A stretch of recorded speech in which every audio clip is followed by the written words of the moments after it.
se abrió en este tema, que es un tema que hay distintas perspectivas, hay distintos niveles, no se puede simplificar.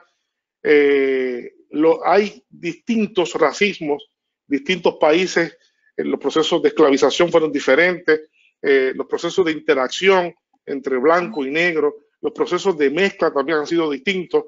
Así que todo eso pues crea circunstancias que por supuesto, pues, tienen toda una diversidad en ese sentido. En Puerto Rico, pues es un racismo bien particular y bien especial con relación a otros. Primero, por la forma en cómo se dio la esclavización en Puerto Rico, la cantidad de personas esclavizadas que llegaron a Puerto Rico, en qué se ocuparon, dónde se ocuparon, su posición geográfica, dónde estaban, dónde están hoy en día, y sobre todo cómo se mezclaron, ¿verdad?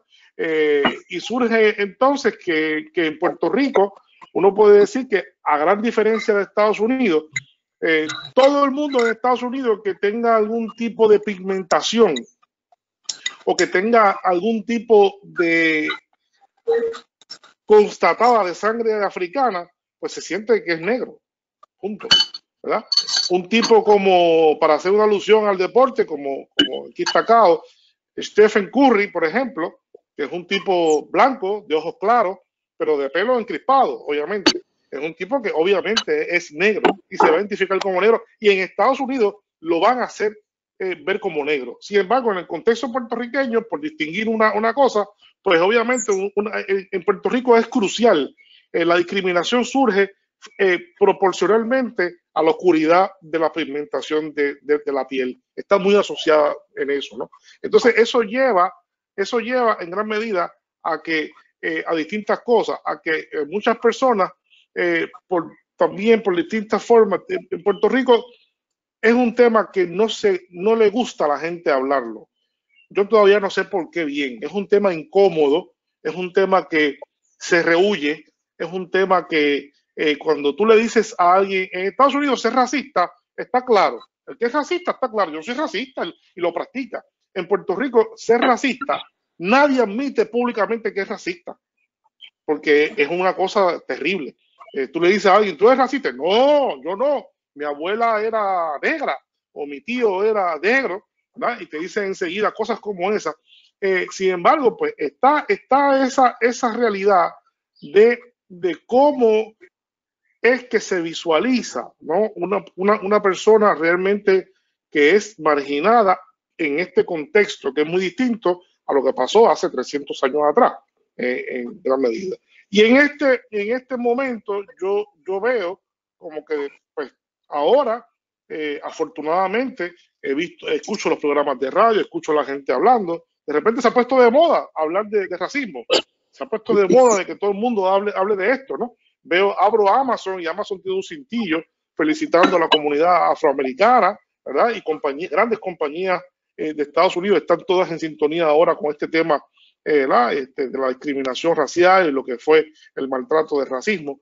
Así que yo veo esto como una gran oportunidad y va a depender todo cómo nos insertemos en este proceso, va a depender mucho de cómo logremos articular un proyecto común, y enfatizo lo de común, porque en Puerto Rico tenemos la gran desgracia de que en ese espectro que es en todos los tipos de luchas reivindicativas, hay una dispersión horrible, hay una atomización horrible. Aquí en Puerto Rico, en todos los sectores de oposición, de izquierda, pues cada persona es un partido político. Ahora cada persona abre una cuenta de Facebook y no solo tiene un partido político en sí mismo, sino también que tiene sus seguidores, que son sus amigos. Entonces, tiende a que la gente se confunda, porque cada vez que yo digo algo, mis amigos me van a aplaudir siempre, porque si no dejo de ser sus amigos. Entonces yo me creo que soy un ideólogo, porque me están aplaudiendo. Entonces aquí hay 500 ideólogos, ¿verdad? De cuánta forma hay. Entonces crea una lucha contra el racismo atomizada, crea una lucha por la descolonización atomizada, crea una lucha por las libertades y contra los prejuicios de las mujeres, los homosexuales, en fin, todo también atomizado, y cada vez estamos más distantes. Entonces, eso es un contexto importante que yo quiero, ¿verdad? A partir de la convocatoria que hace Daniel, pues verlo. ¿Qué implica eso en términos de descolonización? Pues también es sumamente complicado, es sumamente complicado. Sí, Yo tengo, ¿verdad? Yo quiero dejar claro que lamentablemente tengo que dejarlo porque me surgió otro compromiso que ineludible, ¿verdad? Así que lastimosamente para mí no voy a poder seguir con ustedes, pero quería por lo menos saludarlos y entonces decir unos disparatitos ahí, ¿verdad? A partir de eso y compartirlo con ustedes. Pero muy grato de que esto se dé y espero que se siga dando este tipo de conversación y que Doris también siga haciendo los diálogos que comenzó, que espero en el próximo pues también participar. Bien, gracias Carlos. Gracias por estar y suerte en tu próxima actividad que tienes ahora. Pero fíjate, lo que nos estás trayendo, quiero matizarlo para que Doris entonces continúe, porque hay dos cosas. El colonialismo, el duro, el de la esclavitud europea sobre poblaciones africanas, esencialmente traídas como fuerza de trabajo involuntaria, crea un proceso cultural con el cual hoy, luego de 100 años de abolidas las distintas formas de esclavitud en América, la última la brasileña, la penúltima la puertorriqueña y una de las antepenúltimas esa la americana, crea un estamento de un proceso cultural de dominación. Eso viene aparejado de formas de control del cuerpo, de forma de control de la expresión corporal, ideológica y de la idea del ser, de las representaciones y sobre todo, como dirían algunos de los teóricos, es la implantación de un mundo sobre otro mundo y ese mundo a su vez en la diáspora creando otros mundos. Yo quisiera, siguiendo por la línea de Carlos, que me pareció muy interesante, que habláramos entonces de cómo las luchas son similares pero también son específicas y la expresión de la esclavitud, la expresión de la dominación, la expresión de la destrucción de la humanidad africana en Estados Unidos es una manifestación y ver cómo sean las correspondencias. Carlos marca algo que estaba hablando yo ahorita en mi entorno de trabajo, que la gente decía algo que dijo Cosculluela, muy terrible pero interesante. Esos son los de allá. Acá es otro problema. Pero es interesante que en Puerto Rico no se identifican masivamente con lo que ha estado pasando en Estados Unidos con una expresión aquí popular de rechazo. Así que a mí me gustaría tratar de entender las múltiples formas del racismo, en las múltiples formas de colonialismo y de control y dominación cultural que se mantienen. Dale, Dori. Ok, wow. Mira, primero que nada plantear que venimos trabajando, yo creo que una tendencia a nivel planetario. Acuérdate que ya desde 2015, por decir una fecha, ¿no? Ya a nivel mundial se está declarando el diseño de la afrodescendencia y vienen dándose unas discusiones, unas luchas literalmente a nivel del planeta, ¿ok? Y afrodescendencia está hablando de las personas que fueron sacadas en carácter involuntario en una diáspora durante el periodo esclavista europeo hacia las Américas. ¿Okay? Cuando tú miras la dinámica, por ejemplo, en Estados Unidos tú vas a ver la construcción de personas afroamericanas y no se distingue o no se plantea la posibilidad de que esa persona también sea latina, sea hispana, que tenga esta diversidad, porque se plantean categorías separadas. En ese sentido, sí va a tener un impacto importante la situación que se da en el momento crítico que se da, porque está teniendo implicaciones a nivel mundial. ¿Okay? Ahora mismo, esta mañana, una de las noticias en Alemania eran las comunidades negras en Alemania, estaban haciendo un planteamiento, pues ellos llevan haciendo un afrocenso porque la población negra de Alemania no se cuenta en ningún censo, en ningún sitio, pero es un fenómeno que tenemos en toda América Latina, ¿ok? Es un fenómeno que tenemos en Puerto Rico, ¿ok? Y que hay una discusión que está aquí en Puerto Rico. ¿Qué pasa con lo que yo miro, con la dinámica puertorriqueña? Para empezar, nosotros tenemos, lo que es en Puerto Rico y en el Caribe, tenemos una situación de colorismo, ¿ok? Donde la tonalidad de piel y ciertas características físicas, mientras más oscuras o más parecidas a eso que se llama o que categorizaron como persona negra, más distancia la gente pone de ello, ¿ok? Entonces, las personas que somos afrodescendientes, las personas que somos negras, tenemos que hacer un ejercicio muy fuerte de afirmación y de presencia, ¿verdad? En esta coyuntura tú tienes, sí es diferente, cuando tú estás escuchando en las noticias, a mí me parece interesante porque todo el mundo habla de esto que pasa allá en Estados Unidos, que es fuerte, que malo, gracias a Dios nacimos acá porque acá somos más buenos, no tenemos este problema, ¿ok? Y nos identificamos con, esa situación que se está dando allá, pero al mismo tiempo, en muchos casos se resiste a mirar que en Puerto Rico la dinámica del racismo es institucionalizada, ¿ok? Que la dinámica es constante, continua, que es homogeneizada, que es naturalizada y que seguimos funcionando con ella constantemente, ¿ok? Así que de momento, este planteamiento habla de que hay unas situaciones muy concretas, muy inmediatas pasando, pero no queremos todavía. Yo creo que una de las dificultades más grandes es poder mirar la dinámica real de racismo en Puerto Rico, empezando desde entrada con la categoría raza, empezando desde entrada con el discurso de una esclavitud. Y fíjate que uno de los elementos bien interesantes que pasa en Puerto Rico es que hablamos de la esclavitud, y hablamos de todo un proceso que se va a dar durante prácticamente 5 siglos, termina en 1873, llega la abolición y de momento desaparece. De ese momento en adelante desaparece la historia, la información de la población afrodescendiente en Puerto Rico, ¿ok?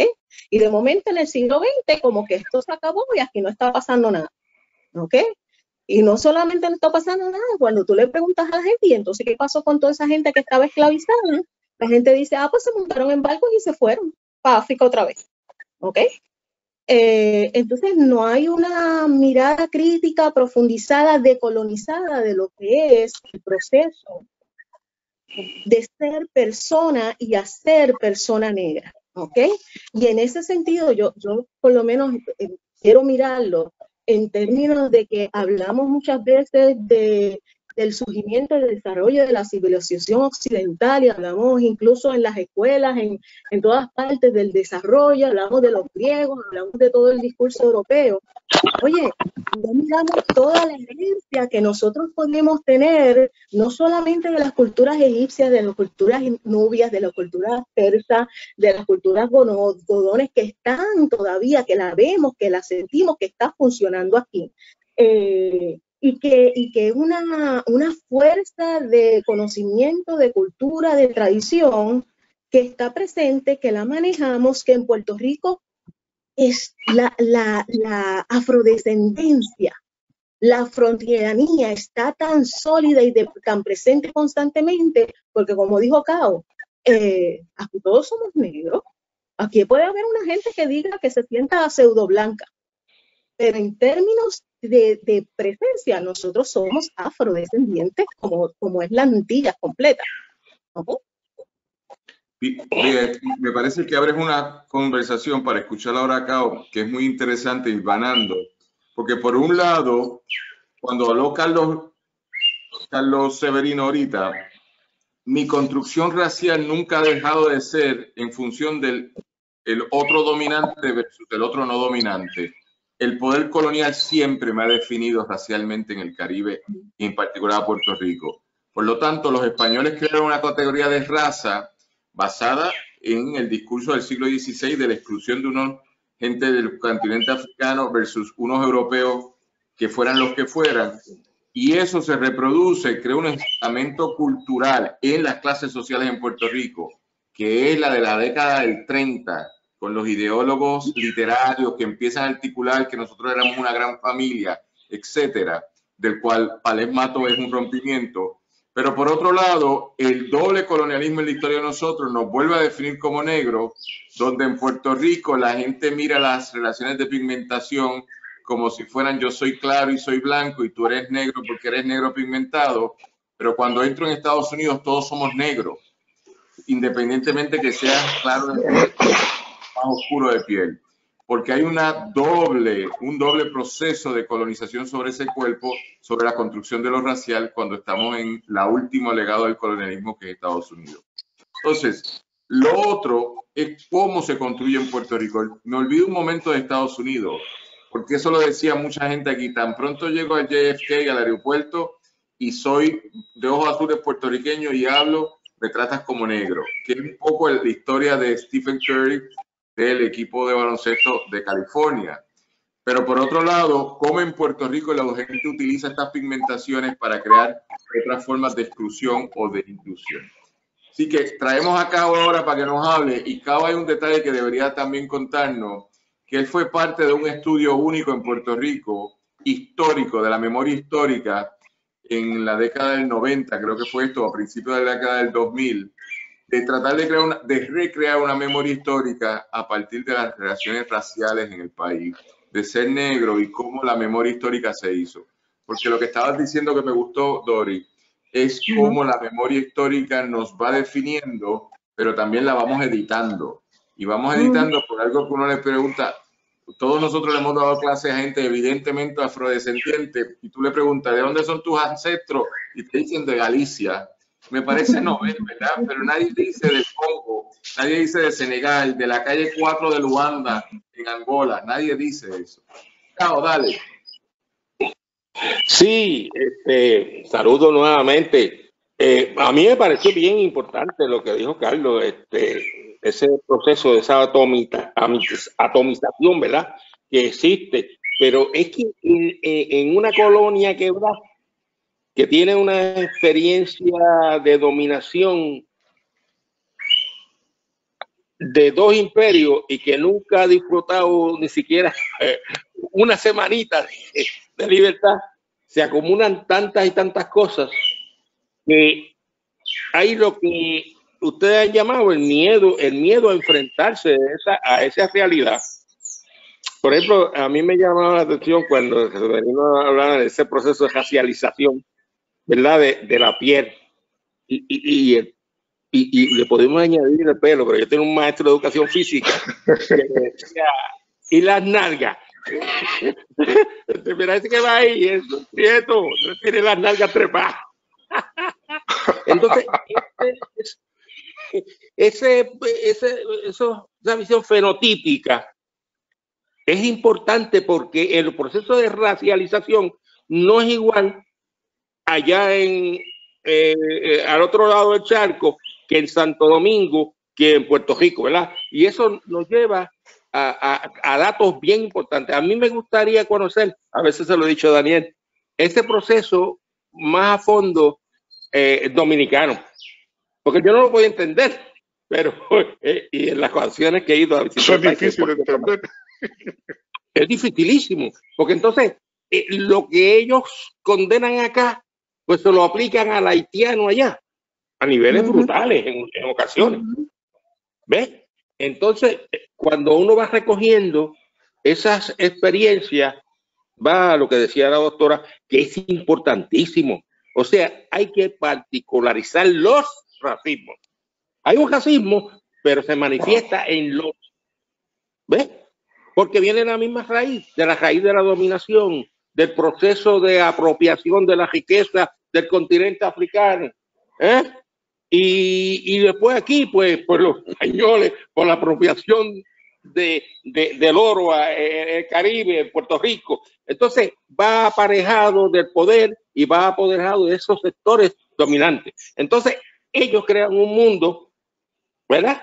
Como decían los religiosos, a imagen y semejanza. Pues nosotros creamos otro mundo a nuestra imagen y semejanza y confrontamos con la ventaja que tenemos, y lo sabemos usar, de reclamar la humanidad desde la perspectiva del que ha estado pillado, del que ha tenido que combatir, del que ha pasado por los sufrimientos. eso le da a uno la oportunidad de decir, mira, yo soy, no como tú me defines, sino como yo me defino.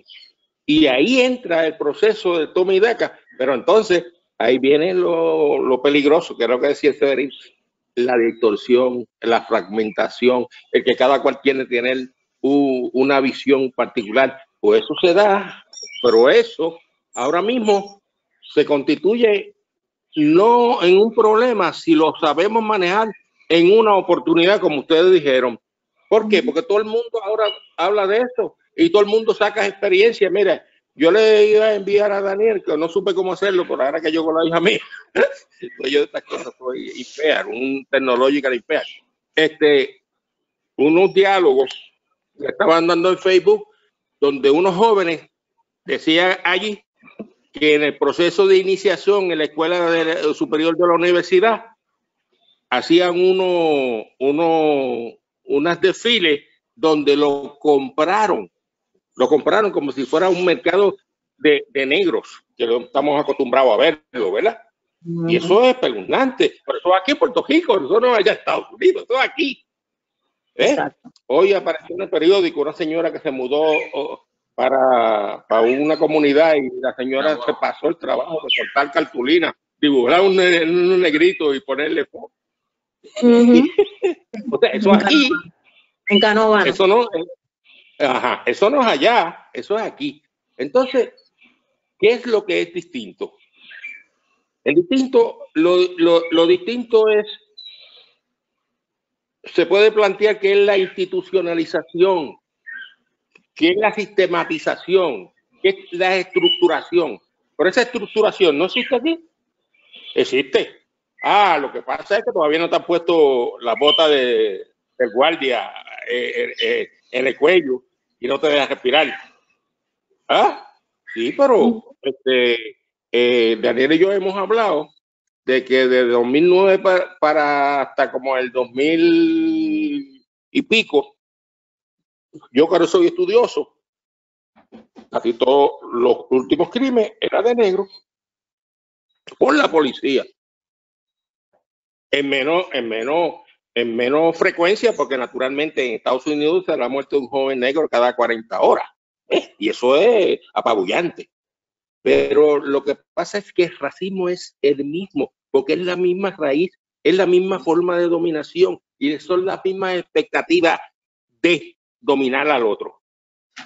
Y si no se para, y si no se combate, y si no se denuncia, las formas más crudas, crueles y violentas van a estar aquí también. Y a eso es que hay que enfrentarse. Pero esa iniciativa que ustedes han tomado es, yo creo, extraordinaria, porque puede ser el comienzo de unos diálogos serenos, fríos. Mire, hoy yo estuve en un programa de aquí, allá en Florida. Ayer estuve en Radio Pepino.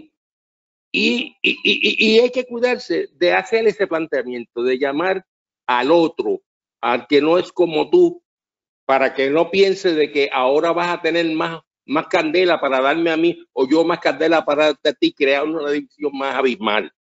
Eso es peligroso. Por tanto, el hecho de plantearlo desde una perspectiva de mírate tú cómo me ves y yo me miro cómo me veo y lo hablamos. Claro, no es fácil acariciar a un erizo. Hay veces que no se puede dar, pero hay mucha gente que lo son racistas. A veces no lo saben, a veces son racistas, no saben por lo que es, y a veces está cargado de ignorancia. Y ese boom, esa explosión que la gente ha tenido que confrontarse con eso. Yo he visto un montón que yo los conozco y los puedo definir como racistas. Y que cuando la señora Lúgaro dijo un concepto que me la tergiversaron cuando lo dijo, de privilegio blanco, le cayeron encima de racistas y de racistas. Yo no estoy diciendo que no lo es o que lo es, porque yo no la conozco. Pero se montan en el caballito donde le es más fácil. O sea, no, ella es la racista, yo no. ¿Ves? Pero uno los conoce y uno sabe quiénes son. Entonces, ahí es la importancia de la educación, ahí es la importancia de la práctica, ahí es la importancia de la denuncia bien estructurada, bien documentada. Y la gente te hace muchas preguntas después, te hace muchas preguntas y hay que prepararse para las preguntas porque hay veces uno no sabe las conversaciones, las contestaciones, como el chavo le decía, contra, yo me lo sabía pero con manzana. Te cambia la cosa y puede ser diferente. Sí, pero creo que Cabo ahora abre una serie de dimensiones que vamos a explorar y saludo a los compañeros y compañeras que han ido entrando en el proceso y como lo notificamos al principio, esto va a estar grabado y puesto tanto en la página de Facebook del Post Antillano como en el canal del Post Antillano, estos diálogos postcoloniales. Y aclarando algo, no es que se acabó la colonia, eso no tiene nada que ver con esto, es una discusión a ese nivel, es algo teórico, pero es tratar de entender cómo el colonialismo nos convierte no en un Estado nacional colonial, sino en unos sujetos colonizados que hay que descolonizar, que hay que transformar, que es un poco por la línea que viene Cao. Porque si bien es cierto, y Cao nos apunta de que hay una expresión de racismo, que es lo que también decía Doris, de la dominación, del ejercicio de poder de una persona sobre otra persona en función de un discrimen que puede ser racial, que es el que estamos hablando, pero podría ser de otras subjetividades. Pero por otro lado, ese racismo se manifiesta culturalmente de distintas formas en distintas latitudes. Nosotros vemos lo que ha pasado en Estados Unidos, pero tenemos que entender cómo se ha manifestado en Puerto Rico. Y ahí para muestras tantos botones como se ha manifestado en Puerto Rico, y voy a decir dos cosas para que lo pensemos. Por un lado, el incidente, Doris, yo creo que es en Naguabo, yo vi el pero tú dices que es Canóvana. Por ahí, sí, por ahí. Yo un letrero diciendo no quiero negros en este barrio. Terrible. Pero eso va de la mano con todo el debate sobre Cosculluela, un cantante de música urbana, que de repente hace un comentario que tú dices, este muchacho llega a 5 millones de jóvenes, a 10 millones de jóvenes, y mira lo que está diciendo, que no hay negritud, etcétera, etcétera. Así que dentro de esa conversación, y podríamos seguir dando ejemplos, creo que habría que ver la especificidad de este territorio como espejo propio vis a vis el espejo de Estados Unidos, que son espejos, reflejan algo, pero no es simétrico. Puerto Rico tiene sus complejidades. Y uno, que creo que lo trajo Doris, pero Cao también, es el sentido de la negación funcional. Aquí no somos racistas porque el que no tiene dinga tiene mandinga. Pero segundo es cómo se construye aquí la expresión de exclusión, que es lo que yo creo que había que abordar. Y voy a dar un ejemplo que todos nosotros hemos marcado. A mí no me consta, salvo que ustedes me digan lo contrario, que los gobernantes de turno en Puerto Rico hoy han hecho un gesto de solidaridad con alguien en Estados Unidos. Ni con Trump, ni con los negros víctimas de la represión. Yo no he escuchado esto. Y me ha parecido muy interesante que lo que ellos decidieron, por lo menos el partido del gobierno, es hacer silencio. Y como que ahí hay un lío pasando, pero nadie comenta nada. ¿Qué es otra lógica de este condicionamiento racistamente racial en el caso de Puerto Rico, que es negar que hay un problema, y una forma de negarlo y un interés de negarlo es que si lo niego no existe el problema? Mentira, lo niego y el problema existe todos los días. Así que me gustaría entonces que trabajáramos ahora desde las distintas experiencias que hemos tenido y un poco con lo que decía Cao. Ustedes saben que yo soy una de las pocas personas que tiene una experiencia de haber dedicado 15 años a África del Sur, así que yo tengo una mirada de lo que es el racismo más brutal en el apartheid, pero también una sociedad de reconstrucción y reconciliación. Y en esa medida escucho lo que decía Cao cuando decía, pues tengo que educar al otro que me discrimina para que me deje de discriminar. Tengo que desmontar al otro para que piense lo que decías tú, Doris, que las formas hegemónicas de la modernidad no son las únicas formas de explicar lo real. Hay tantas formas de explicar lo real. Así que sería interesante cómo pensarnos para desmontar, destruir, desconstruir el efecto de una condición colonial que nos deja colonizado y que hoy, y aquí Doris vas a coincidir conmigo y tal vez Cao también, que después de todo lo que ha pasado en el mundo, la gente tirada a la calle a protestar, en Puerto Rico hemos protestado, pero han sido protestas muy sencillitas, muy pequeñitas, esto y lo otro, porque uno dice, vamos a protestar por lo que le está pasando a nuestros hermanos y hermanas afroamericanos, y nadie cree en eso, ¿está bien? Así que me gustaría escuchar. Adelante, Dori. Ok. Mira, efectivamente, yo creo que, y voy a traer la perspectiva también de América Latina y el Caribe en la medida que soy parte de la red de mujeres afro-latinoamericanas y afro-caribeñas, ¿no? Y soy la coordinadora regional del Caribe. Y el planteamiento y la dinámica que se te da, por ejemplo, en América Latina es que hay una marcada división de la población. Esta dinámica de mestizaje que tú tienes en Puerto Rico, muchas veces tú no la ves allá. Usted ve las comunidades, los espacios divididos, parcelados y que tienen que dar unas luchas mortales por su espacio, su ciudadanía, su vida, ¿ok? La dinámica en Puerto Rico es ellos allá pensando, porque el primer problema colonial que tenemos es que miramos solamente hacia Estados Unidos, ¿ok? Y ellos allá tienen un problema bien grande de racismo. Y el discurso que tenemos acá es que aquí eso no está, aquí no pasa porque podemos solidarizarnos un poquito con lo que pasa allá. No lo decimos mucho, pero no se plantea ni se discute. Hablando de Canóvanas, Canóvanas era parte de Loíza, ¿ok?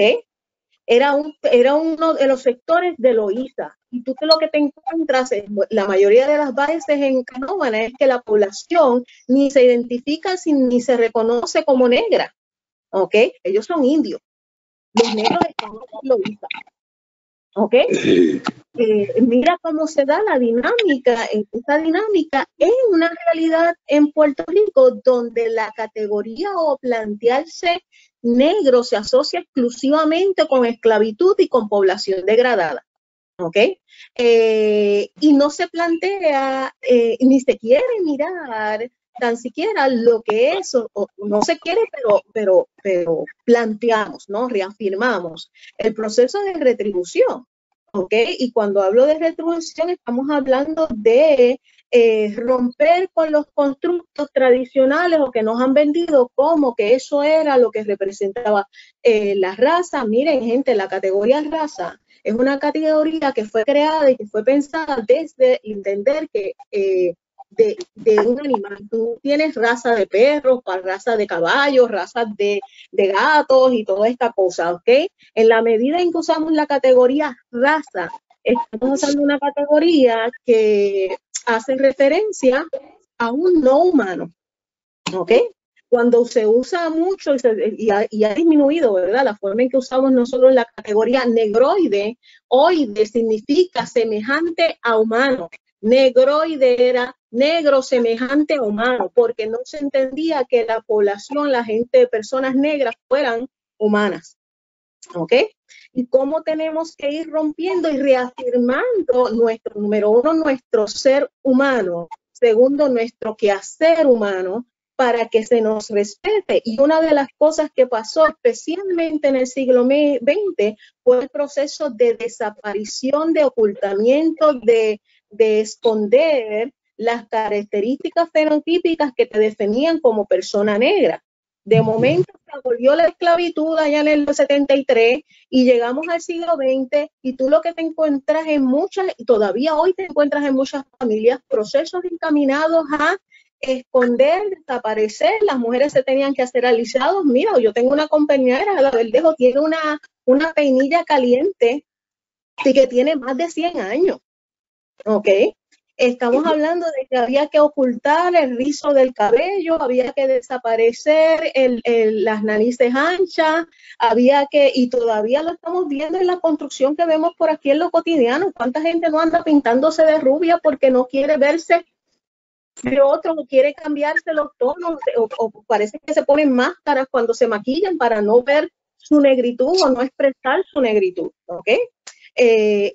Ese constructo de ir desapareciendo, invisibilizando, ocultando, los famosos refranes, cásate con un blanco para que mejores la raza. Oye, le decimos que no, pero lo seguimos escuchando en las familias, en los procesos íntimos familiares por ahí cruzándose, ¿ok? Y cómo durante el siglo XX se encaminó a tratar de desaparecer, no solamente desde la cotidianidad y desde la dinámica que se daba en las familias, porque no se podía ser muy negro porque los negros no iban a subir a posiciones, no podías estudiar, no podías hacer esto, no podías lo otro. desde el discurso de que era el grupo social entendido como inferior, para ir planteándote para tener acceso a los bienes sociales, materiales, al capital, a la educación, a todas estas cosas. Y se creó, y no solo lo digo en lo cotidiano, porque se va a dar en toda la estructura social, como que van desapareciendo y te van escondiendo. Cómo se da la invisibilización en procesos tan concretos como ocultarte a tus próceres, desaparecer a tus próceres o blanquearte a tus próceres. ¿Ok? Cómo se da en la dinámica cotidiana que tienes que desaparecer, ocultar tu apariencia o cualquier cosa que refleje tu ascendencia o tu linaje negro. ¿Ok? Entendiéndose, y eso lo quiero destacar, que negritud, el planteamiento negro, no es un asunto de raza. El ser negro o negritud es una casta, ¿ok? Y es entendido como una casta. Tú vas a otros a países en África y te vas a encontrar con jefores, bereberes, zulus, y son castas. La casta de la casta de las Américas, el grupo de población afro que es traída involuntaria y que pierde mucha información, no toda, mucha información sobre su herencia, su tradición, su linaje, es la que va a ser entendida como la casta negra, ¿ok? Y negra no tiene que ver absolutamente nada con la tonalidad de piel, ¿ok? Negra va a aportar desde donde yo me construyo, más allá de esta categoría, estas nociones de blanco o no blanco, porque los españoles no son blancos, los españoles no son caucásicos, ¿ok?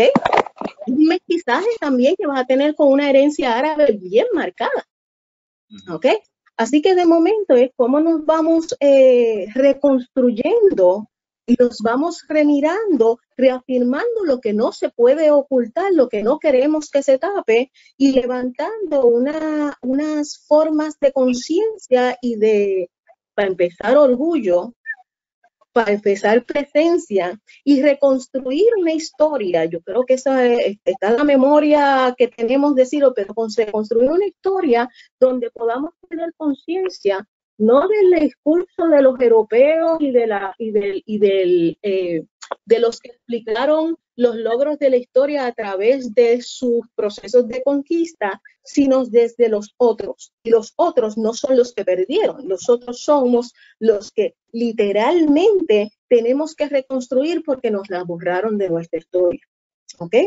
En ese sentido, y para parar un poquito, hablamos de reconstrucción, hablamos de mirarnos, de decolonizar, significa romper con todo este lenguaje que nos mantiene, y porque el lenguaje es muy poderoso a la hora de mantener los discursos racistas, colonizados, ¿no? Y cómo nosotros vamos rompiendo y vamos creando nuevas alternativas donde lo cultural y el desarrollo político y económico del país se monta solamente en la medida que trabajamos con nuestra identidad, pero trabajamos también con la valorización de todo nuestro desarrollo y nuestra cultura. ¿Ok? Hoy en día te lo están diciendo todos los sectores, mira, la CEPAL, Naciones Unidas, todos estos constructos económicos, lo que están mirando es que el desarrollo sostenible de los países se monta exclusivamente en el reconocimiento de su propia cultura y valoración de sus procesos culturales y de su desarrollo. Si no, no lo van a lograr, no se va a lograr, y eso es lo que pasa en Puerto Rico. En Puerto Rico la gente no valora esa herencia afro, que no es la tercera raíz, es la primera raíz. ¿Okay? Has dicho una serie de cosas que nos permitirían seguir hablando otra hora más, pero voy a explicar lo que has dicho en una sola inicio. Es algo que con CAO, hace unos años atrás, que nos invitamos los 33 hombres negros por Oscar, que fue un proyecto en el 2013-2014, empezó como un diálogo de hombres negros que estaban buscando un espacio para poder exteriorizar, y no eran hombres negros de 15 años, eran hombres negros en la edad promedio de 65, 75 años, exteriorizar una vida, y una vida donde estuviera para contar qué es haber asumirme como afrodescendiente. Así que yo traigo esto porque abres una conversación que es tan interesante que te la voy a traer, tú sabes que yo hablo de esto, que en la construcción musical de la salsa, es así que estaba adelantada, pues de los 70, muchos de los exponentes de la salsa, que eran blancos, hinchos, Héctor Lavoe, te hablaban de ser Nietzsche, que es una construcción muy norte-centroamericana de lo que es la negritud. Y en Puerto Rico eso se asumió, y se asumía independientemente de la pigmentación. Eso para decir entonces, que ha sido un debate que no vamos a tener ahora, que ser y asumirse, y un problema, uno no nace, a uno en la interacción social se va redefiniendo y entendiendo lo que es el negro y lo que las consecuencias de eso. Y eso me parece muy interesante lo que has traído desde la perspectiva de otros debates que ha habido en el feminismo, de otros debates que ha habido en la comunidad gay, que podríamos traerlo aquí para empezar.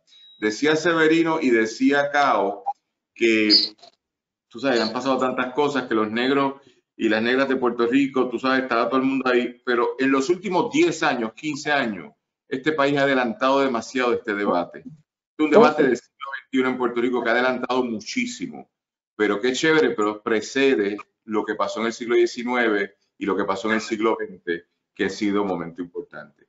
Así que con esa nota, Carlos, nos quedan como 4 minutos. Si tú puedes explicar un poco en la línea que nos trajo Doris ahora, de qué es lo que voy a descolonizar y qué es lo que voy a redefinir, qué es el espacio que estoy buscando. Yo me inclino a pensar que hay que descolonizar la mente, hay que descolonizar el modo de ver las cosas, la visión de mundo que tenga la gente. Y eso así, dicho así, es muy sencillo y hasta podría parecer simple, pero no. Es justo, necesario y posible. O sea, cuando uno se sienta a hablar con una persona que no es evidentemente negro, pero uno lo conoce y sabe que tiene raíces, como decimos acá, pero uno se va, regularmente se identifica con qué. Pues uno siempre se identifica con lo más sencillo. ¿Dónde es que los negros más se han destacado? En el deporte. Y esa conversación te puede llegar ¿qué? A la música. Y la música te puede llevar ¿qué? A los autores de la música. Entonces, cuando tú empiezas a hablarle a la persona de los triunfos de los negros y de las negras, tú buscas y te das cuenta que cuando tú lo impactas, cuando le dices que los grandes compositores de este país han sido negros. Pedro Flores, mi compueblano Rafael Hernández, y sigue por ahí que yo hice ese trabajo y le dimos una pela ahí también, donde ellos no querían. Yo no le hablé de béisbol, porque ahí es un ñame, ahí gano. Yo no le hablé de baloncesto, eso es un guiso. No. Pero ven acá, y están los hermanos Figueroa, que son de Aguadilla. Pues son una familia completa. Y cuando tú vas subiendo, ya tú puedes ir bajando otra vez la cuesta para decirle que las paredes del Morro y lo que se contribuyó allí y lo que se sacó de acá, lo hicieron los negros, nuestros ancestros, lo hicieron la gente nuestra.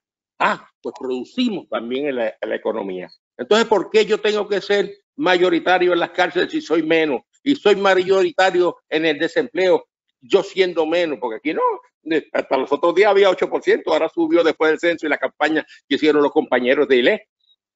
O sea, entonces, porque es como decía Dori, es que hasta eso nos han quitado. Yo tengo una pelea ahí con una gente de izquierda que me quiere quitar a vetarse. Lo único que yo vengo y le cito cuando, la carta a su hermana y cuando le digo, y nosotros que somos prietuscos, y entonces los callo. No lo quiere quitar hasta el independentismo, no quiere quitar el padre de la patria, ¿tú me entiendes? O sea, yo no le permito nada a nadie. Esas son cositas pequeñas, pero lo pequeño lleva a lo grande. Ese principio es bien importante porque mira, aquí no hay inocentes. Aquí hay ánimo prevenido en las tres tendencias, en las tres tribus. Aquí nosotros padecemos de un cainismo. Y mira ahora con lo del lugar, esto ha sido de muerte. Pues entonces nosotros tenemos que visualizar, ver, mirar e insertarnos para llevar a una posición humanística de avanzada. Lo que dice la ciencia, la microbiología, todo lo que dijo la doctora. O sea, ¿de dónde procedemos? ¿Quiénes procedemos? Entonces, los otros días yo le decía a un amigo, Añito, que un sabio de la calle, de que pues todas las casas vienen de África. Y digo, ¿cómo es eso? Explícame eso. ¿Y por qué esto? ¿Y por qué? Hay hambre de saber. Aquí se ha engañado tanto a la gente que cualquier cosa que tú le digas a alguien tiene que probárselo. Tiene que probárselo, porque ha sido lo que decía Dori. Te lo enmarañan, te lo ocultan, te lo pintan, te lo esconden, te lo desaparecen. Pero en ese proceso de hacerlo aparecer nuevamente, se sube y se integra en la conciencia una visión más amplia. Entonces es más difícil de combatir. Digo, esa es mi visión acá de Barrio Obrero, ¿verdad? De Mondongo. Poderosa. Yo creo que hemos iniciado un diálogo muy interesante que no es el único diálogo. Hay tantos diálogos pasando. Simplemente esta es nuestra esquinita de intervención. Pero sí es importante un poco reflexionar en la relación entre clase y la raza. En el caso de Puerto Rico, que marcó, hay una diferencia contra otros procesos similares en el Caribe. Pero el de Puerto Rico fue particular. Yo no sé si es por el agua, yo no sé si es porque las plazas públicas se hicieron mirando al sol o no mirando al sol. Yo no sé tantas cosas, pero sí hay que hacer una especificación. Lo que pasa es que en esta conversación el problema, uno es criticar, sin lugar a duda, pero también un poco en la línea que hablaba Doris, de empezar a explicar lo que subyace dentro de cada texto que nos ha creado una condición de estar colonizados sobre una relación de dominación racial que entonces legitima la forma de hablar, la forma de bailar, la forma de peinarnos, la forma de vestir, la forma de expresarnos, de ser, que es algo que hay que transformar para todas y todos en este país. Sí creo que donde estamos hoy no es donde estábamos ayer. No, y eso definitivamente. es importante. Nosotros hemos hecho unos avances con nuestras destrezas, nuestras capacidades, nuestra gente que tenemos aquí. Y hemos adelantado una serie de cosas. Por ejemplo, todas esas manifestaciones que se han estado dando en los últimos 2 o 3 años con más fuerza, cada vez que hay un proceso de estereotipización, si puedo decir esa palabra, en la televisión, de representación equivocada, hay una reacción inmediata y hay una modificación. Pues eso es un punto de empezar. El esfuerzo que se había hecho en la década del 90 al 2000 por gente como Lidia Milagro González en el Departamento de Educación, de crear una división de igualdad racial y dar educación sobre ese tema, a lo mejor no lo entendimos en ese momento, pero hoy sí podemos ver que germina de otra forma o surge de otra forma, porque ya no es el debate de una persona en el departamento tratando de cambiar la vida, ahora es el debate de mucha gente tratando de cambiar ese departamento y hacer las cosas distintas.